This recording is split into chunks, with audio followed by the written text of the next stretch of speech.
अस्सलाम वालेकुम। आज हम डान न्यूज़पेपर करेंगे। उसमें जितने भी मुश्किल अल्फाज हैं या बल्कि इजी जो वर्ड्स हैं वो भी हम उसके भी सिनोनिम्स मैंने लिखे हैं ताकि जो बिगनर्स हैं उनको भी ये समझ आ सके। ठीक है, तो ये है, इसका टाइटल है यूएन्स रेलेवेंस। ठीक है, ये एजाज़ अहमद चौधरी साहब हैं, farmer secretary, farmer foreign secretary हैं पाकिस्तान के। उन्होंने ये लिखा है 17 जुलाई 2022 को। Let's begin without further delay. तो the present world order was conceived यानी कि thought of in the wake of या as a result of the unprecedented destruction यानी कि exceptional, matchless, caused by the Second World War. The principles यानी कि असूल underpinning या supporting the world order were encapsulating या containing या expressing in the Charter of the United Nations that was established in 1944. The UN member states made a solemn यानी कि formal या written commitment, ठीक है, तो रिस्पेक्ट ईच अदर्स सॉवरेनिटी यानी कि independence and territorial integrity, not to interfere in each other's internal matters and to resolve their disputes through peaceful means. These principles served the world well for over 50 years. The UN emerged as the universal most representative and most respected international organization. उसके बाद है things began to change, however, when the advent या arrival of 21st century, ठीक है, with the advent of 21st century, major powers started violating the charter यानी कि UN charter principles with impunity यानी exemption, immunity, ठीक है। When the US decided to invade यानी कि attack Iraq on suspicions of weapons of mass destruction, the UN Security Council did not agree as there was not enough evidence justifying the violation of the territorial integrity. अभी territorial integrity जो है वो UN के charter article 2 sub article 4 में लिखा हुआ है, ठीक है। तो उसका ये है अपना, मैंने लिख दिया है ये, इसका मतलब क्या होता है, टेरिटोरियल इंटीग्रिटी का मतलब क्या होता है। इसका मतलब होता है भाई कोई भी मुल्क दूसरे मुल्क में सेपरेटिस्ट मूवमेंट जो होते हैं उनको सपोर्ट नहीं करेगा या बाय फोर्स ताकत के ज़ोर पे उनके बॉर्डर के लाइंस को तब्दील नहीं करेगा, ठीक है। उसके बाद ये हमारे पास है territorial integrity of a fellow nation यानी कि साथी UN member state. The US formed a coalition of the willing and went ahead with the invasion, ठीक है। ये इराक के बारे में है भाई। यूएन ने जो है ना, यूनाइटेड नेशन ने अमेरिका को इजाज़त नहीं दी थी कि भाई आप इराक के ऊपर हमला करें, लेकिन उसने अपने साथी मिलाए और कोलिशन बनाया, ठीक है, और हमला किया है इराक पर। उसके बाद है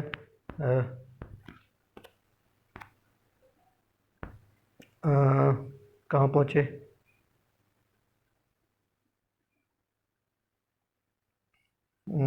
कहाँ पहुँचे थे भाई। पहले the US formed a coalition and went ahead with invasion, that was the start of the unilateralism. Unilateralism क्या होता है भाई, कोई भी फैसला कोई भी एक्शन अपने आप लेना, ठीक है, किसी से कंसल्टेशन नहीं करना, ठीक है, किसी दूसरे को एतबार में नहीं नहीं लेना, ठीक है। That was the start of unilateralism, trumping यानी कि डिफीटिंग या विनिंग ओवर मल्टीलेटरलिज्म। मल्टीलेटरलिज्म यानी कि डिसीजंस कलेक्टिवली लेना, सलाह मशवरे से।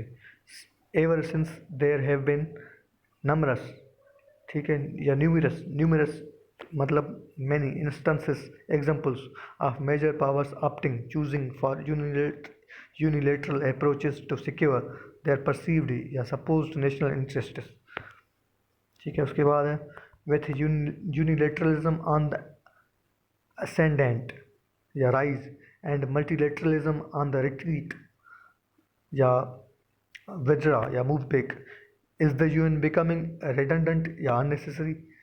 redundant होता है repetitive, यानी यहाँ पे सेंस निकलता है redundant का unnecessary। तो international peace and security, it may not be redundant but has certainly been marginalized, ठीक है। मार्जिनलाइज होता है या साइड लाइन होता है मार्जिनलाइज, या उसकी इम्पोर्टेंस में कमी आना है। And many of the conflict situations the US led NATO presence in Afghanistan has had only a limited role for the UN, ठीक है। यानी कि अफगानिस्तान, अमेरिका की जो अमेरिका और नेटो की जो जंग थी अफगानिस्तान में, उसमें यूएन का बहुत लिमिटेड रोल था। उसके बाद है जी रशिया इन्वेडेड यूक्रेन, ठीक है।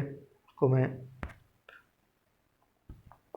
रशिया इन्वेडेड यूक्रेन यानी कि हमला किया यूक्रेन पे 24 फरवरी को हमला किया था। तो ऑक्यूपाई, बल्कि ये 2014 की बात है, Crimea in 2014 without A care for UN principles, ठीक है। सेवरल पावर्स वेज्ड यानी कि इन्फोर्स्ड नास्टी यानी कि dirty cruel proxy war in Syria. Long-standing conflicts on the UN's book, such as Palestine and Kashmir, remain unresolved. For decades, the UN has operated peacekeeping missions in several parts of Africa, obtaining at best limited results. ठीक है। उसके बाद है if the UN is so marginalized या sidelined या treated unimportant and major powers do whatever they wish without much regard या respect for international law, is the UN then on course to becoming irrelevant to interstate conduct। यानी कि दो रियासतों, interstate यानी कि दो रियासतों के दरमियान कोई भी कंडक्ट हो या कन्फ्लिक्ट यहाँ पे होना चाहिए था। तो इंट्रा स्टेट होता है यानी कि इंटर स्टेट होता है यानी कि दो रियासतों के दरमियान, ठीक है। Certainly not, the UN is and will remain relevant as long as it is viewed as platform या stage where all nations comes together to discuss and resolve their issues. It is not a world government nor it is a world police. It is a useful venue to forge or build, create a consensus, इत्तेफाक राय, on how to keep and then build peace, address issues of common interest such as environmental degradation and pandemics, and to provide advocacy and expertise to pursue development goals like MDGs यानी कि Millennium Development Goals and SDGs Sustainable Development Goals, ठीक है। उसके बाद है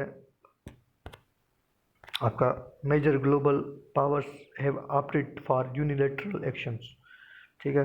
so it is then just a forum for talking shop. Well on human rights and development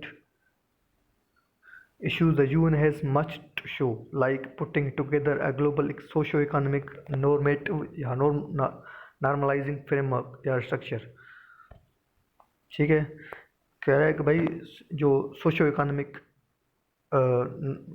norms हैं, ठीक है, जो समाजी और माशी जो नॉर्म्स हैं उनको तो करेक्ट कर सकता है, उनके स्ट्रक्चर को, फ्रेमवर्क को करेक्ट कर सकता है। बाकी जो keeping peace in the world जो उनका रोल है सिक्योरिटी काउंसिल का, वो उसमें नाकाम हो गया है यूनाइटेड नेशन। उसके बाद है जी, however in matters of peace and security it is sadly turning out to be talking shop. ठीक है, the UN security council, the principal UN organ responsible for international peace and security, is dominated by 5 permanent members. वो कौन से हैं? the US, UK, France, China and Russia, who possess veto power to block any decision of the Security Council. ठीक है, veto power यहाँ पे define किया गया है भाई। कोई भी यूएन का सिक्योरिटी काउंसिल का कोई भी, अगर सिक्योरिटी काउंसिल ने कोई डिसीजन ले लिया तो जो ये 5 ममालिक हैं जिनके पास वीटो पावर है वो उसको कैंसिल कर सकते हैं। ठीक है, efforts have been made to reform the council to make it more representative. ठीक है, उसके बाद हाउ एवर ए स्टेलमेट यानी डेडलॉक परसिस्टेस या continues because 4 major powers namely Germany, Japan, India and Brazil are more interested in getting into the council as permanent members than the larger objective of the council more of making the council more effective and relevant in today's world. उसके बाद है with rapid global changes यानी कि जल्द पेश आने वाली तब्दीलियाँ, rapid, तेज़, fast. The US firmly locked in rivalry यानी कि मुखालफत, दुश्मनी with China and Russia and Russia Ukraine war germinating यानी कि क्रिएटिंग, पैदा करना एनर्जी कमोडिटीज़ यानी गुड्स एंड अदर क्राइसिस। ठीक है, ये CRISIS अगर होता है यहाँ पे तो ये आपका सिंगुलर है, और ये इस CRISES जो है ये आपका प्लूरल है यानी कि बहुत सारी क्राइसिस। ठीक है, the world today is deeply polarised यानी कि डिवाइडेड एंड कैटिक यानी कि अनकंट्रोल्ड। ठीक है, द वर्ल्ड ऑर्डर अंडरपिन्ड या supported by the UN charter principles is in disarray या disorder. The US China competition could morph, ठीक है, यानी कि चेंज, जैसे मेटामॉर्फिक रॉक्स होते हैं, changed form of rocks, morph या change convert into a second world war. Do we need a new balance of power to accommodate an emerging multipolar world and provide a more stable world order? Will the rules of the UN be rewritten to accommodate or adjust new ground realities? The answers to these questions are fuzzy यानी कि unclear या nebulous because the world is still in transition, change and flux यानी fluctuation, ऊपर नीचे होना। ठीक है, unstable। उसके बाद है जी, the major powers need to realize that in this age of unprecedented या exceptional unmatched weaponization and nuclear arsenals, ठीक है, any kinetic या silent confrontation यानी कोल्ड वार की तरफ जो ये इशारा है, kinetic confrontation will extract such a heavy toll on humanity that the destruction caused by the 2 world wars could pale into insignificance यानी will appear like insignificant यानी कि unimportant। उसके बाद है जी, it is to the credit of Pakistan that it has always conducted its foreign policy based on respect for UN Charter principles.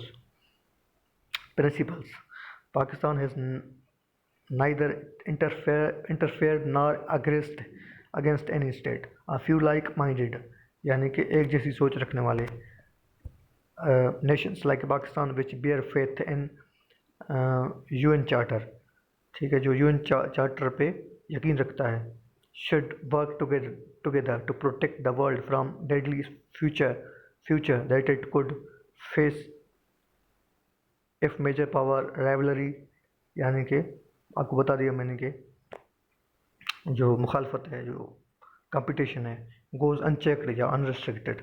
Thank you for watching. अगर इसमें कोई correction वगैरह हो, जो मैं आपको वीडियो सेंड कर रहा हूँ, उसमें करेक्शन वगैरह कोई इम्प्रूवमेंट की गुंजाइश हो तो आप मुझे कमेंट कर सकते हैं, और मैं नीचे इस पीडीएफ का लिंक भी नीचे मैं शेयर कर दूंगा, आप वो डाउनलोड भी कर सकते हैं। Thanks for watching.